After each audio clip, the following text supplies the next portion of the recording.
Nana Akufo-Addo has charged the country that we should process and add value to our raw materials and not just export the raw materials.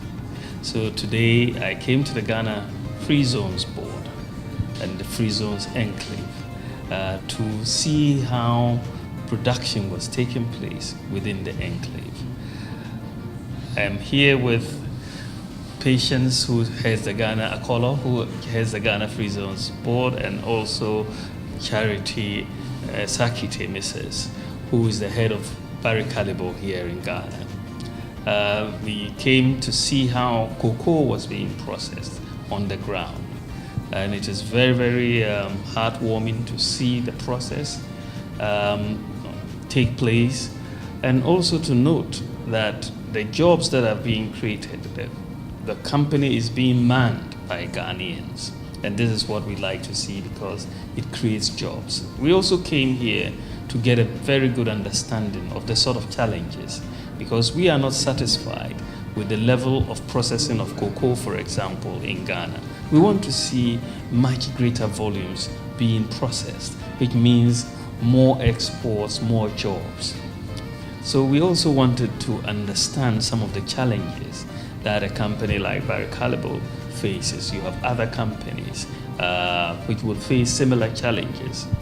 And we saw, or we found out about two major challenges. One was the cost of electricity.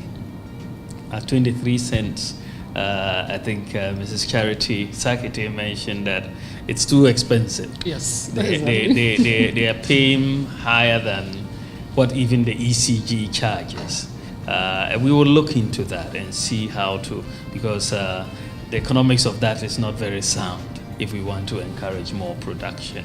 So we will have to discuss with ECG and the powers that be, PURC and so on, to see how the tariff on production in an industrial enclave such as this are actually determined.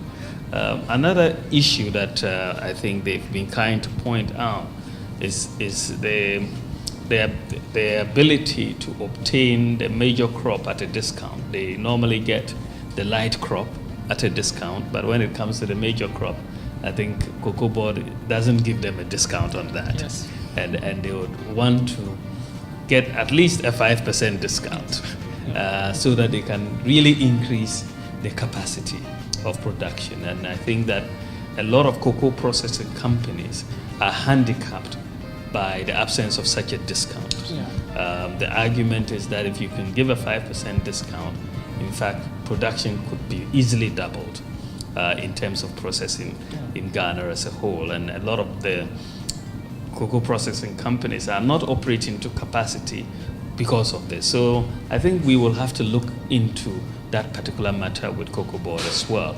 I think that the economics of it makes sound if you look at doubling capacity because of a 5% discount. We should discuss that.